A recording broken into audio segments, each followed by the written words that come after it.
Salam sejahtera, pembelajaran hari ini ialah berkaitan dengan variance dan sisihan piawai.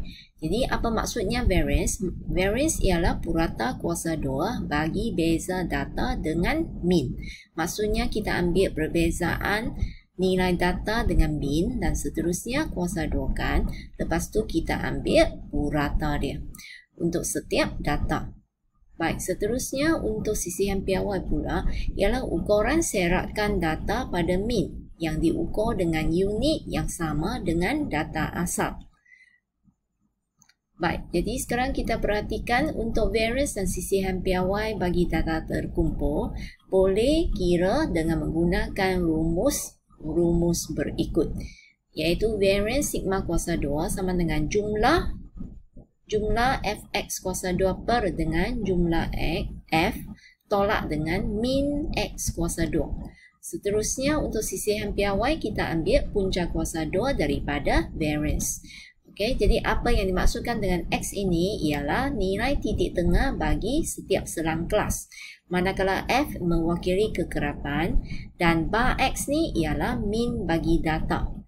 Okey, jadi untuk perhitungan min kita akan gunakan rumus ini, iaitu min x sama dengan jumlah bagi fx, summation bagi fx bagi dengan summation bagi f. Okey, sekarang kita perhatikan contoh 10 pada buku teks. Jadual kekerapan di bawah menunjukkan isi padu air dalam liter terhampir yang digunakan dalam sehari bagi sekumpulan isi rumah di sebuah kawasan perumahan. Hitung variance dan sisihan piawai bagi data itu. Jadi ini jadual yang telah diberi. So merujuk kepada rumus ni, kita perlu hitungkan fx kuasa 2 dan juga min x kuasa 2. Lepas tu masukkan ke dalam rumus untuk perhitungan variance dan sisihan piawai. Jadi untuk menyelesaikan soalan ini kita perlu sediakan dalam bentuk jadual, iaitu kita tambahkan bahagian titik tengah iaitu mewakili x dan hasil darab f dengan x, lepas tu x kuasa 2 dan juga fx kuasa 2. Okey. Jadi setiap ini kita perlu hitungkan secara mengikut selang kelas. Jadi untuk titik tengah pertama kita ambilkan had bawah tambah dengan had atas, lepas tu bahagi 2. Begitu juga dengan titik-titik tengah untuk selang kelas yang seterusnya. Manakala untuk fx kita darabkan kekerapan dengan nilai x yang diperolehi. Jadi dapatlah nilai-nilai ini dan kita jumlahkan. Maka dapatlah summation bagi fx, iaitu sama dengan nilai yang terpapar di sini. Seterusnya untuk x kuasa 2 kita ambil nilai titik tengah tadi, kuasa 2 kan setiap nilai ini. Jadi dapatlah nilai-nilai tersebut. Jadi kalau titik tengahnya dalam satu tempat perpuluhan, untuk bacaan x kuasa 2 kita biarkannya dalam dua tempat perpuluhan. Okey. Dan untuk fx kuasa 2 kita darabkan nilai f dengan x kuasa 2. Jadi setiap ini kena darab ikut selang kelas yang sepadan. Okey. Lepas tu kirakan juga hasil tambah bagi fx kuasa 2 ini. Maka dapatlah nilai yang besar ini. Lepas tu barulah kita hitungkan min terlebih dahulu, iaitu summation fx bahagi dengan summation bagi f. Jadi kita ambil summation fx nilai sini bahagi dengan jumlah kekerapan. Maka dapatlah 183.34 liter. Seterusnya untuk variance, iaitu kita ambil summation bagi fx kuasa 2 bahagi dengan summation f. Sini.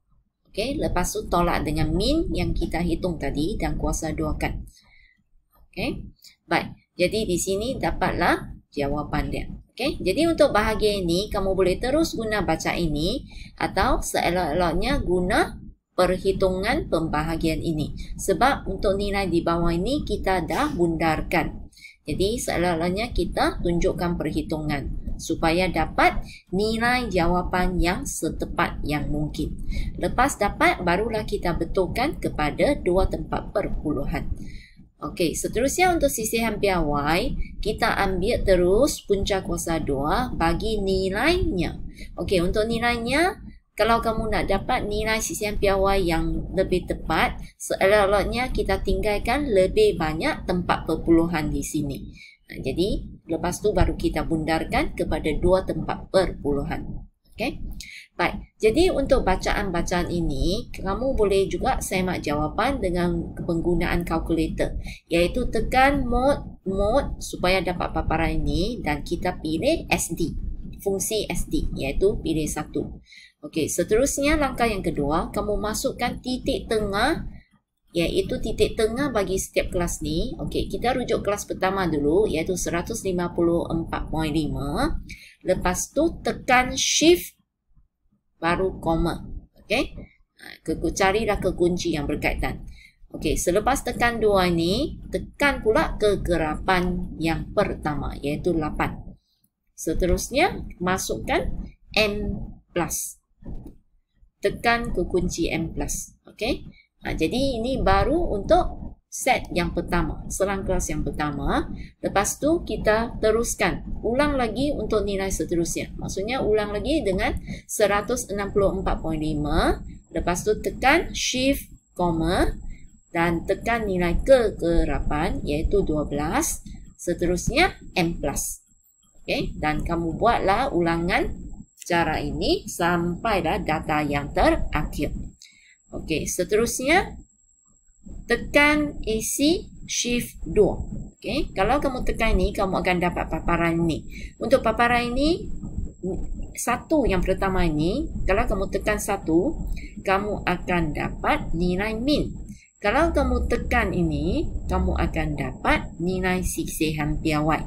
Okey, yang ketiga ini sebenarnya nilai sisihan piawai juga, tapi dia untuk sisihan piawai bagi data yang cukup besar. Jadi hal ini tidak berkaitan dengan kamu lah. Yang pentingnya paparan 1 dan 2 sahaja. Okey, baik. Jadi itu sahaja penerangan untuk hari ini. Terima kasih.